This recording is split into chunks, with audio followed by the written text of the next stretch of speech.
There was a man who belonged to a Gulf country. He and his family were mindful of their religious obligations well. After his wife became old, she no longer had sufficient capacity to do the household chores. So she asked him to look for a maid who may help her in the household. Although he objected to do the matter from his heart, however, he agreed due to his wife's health conditions. So he asked one of his friends to arrange a maid for them.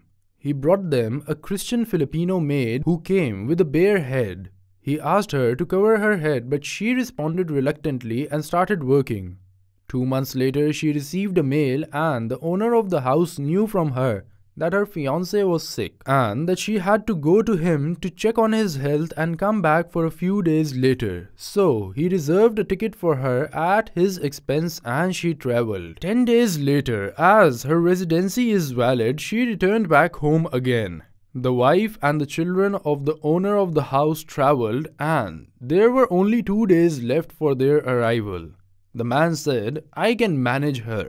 The man was working in a company from 7:30 in the morning until 5 in the evening, and he used to stay there till late night so that he would not be alone with the maid. When the man returned to his home and informed the maid that his family will arrive soon, the maid started acting differently. In the middle of the night, she knocked on his door and told him, crying, that she could not sleep in her room. He suggested her to sleep in the guest room and close the room in which he sleeps. He resorted to God in supplication, hoping that he would make her away from him. And he began to pray until that night passed peacefully. On the next day, the man returned home late again to avoid her. He was in his room changing his clothes when the maid knocked on the door and entered the room. She had put on makeup and adornments and was repeatedly asking him if she could do something for him. She kept playing with her hair while she repeated her question to the man. The man kept reciting, "There is neither any power nor any might except Allah," and he kept praying to Allah to protect him from her evil plans. The man fell asleep and woke up to the sound of the morning prayer. He saw that the maid had not slept.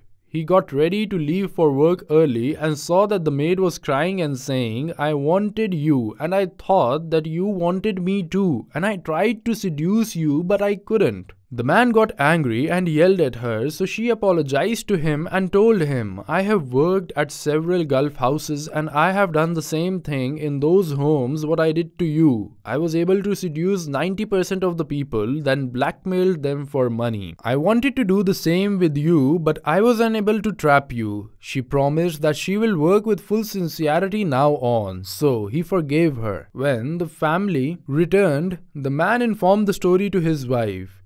He then preached the maid about Islam and brought her some books related to Islam. One day, the maid said to the man, "I have seen you as a pious and a strong man who is not taken over by his desires. A man who couldn't be seduced despite my attempts to trap you. Instead, what happened was that you were able to trap me, but not in the evil, rather in the trap of goodness." She asked him if there were more Muslim men like him. He told her that she did not even have a fraction of goodness that the other Muslim men possess. She told him that she wanted to convert to Islam, so he took her to the legal court and there she announced her Islam.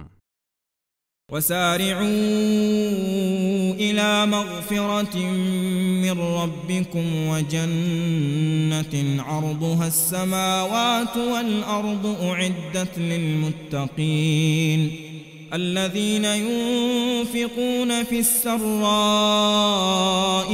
والضراء والكاظمين الغيظ والعافين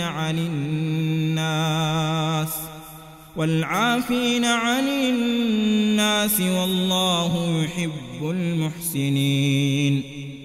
والذين إذا فعلوا فاحشة أو ظلموا أنفسهم ذكروا الله فاستغفروا لذنوبهم ومن يغفر الذنوب إلا الله ولم يصروا على ما فعلوا وهم يعلمون أولئك جزاؤهم مغفرة من من ربهم وجنات تجري من تحتها الأنهار خالدين فيها ونعم أجر العاملين.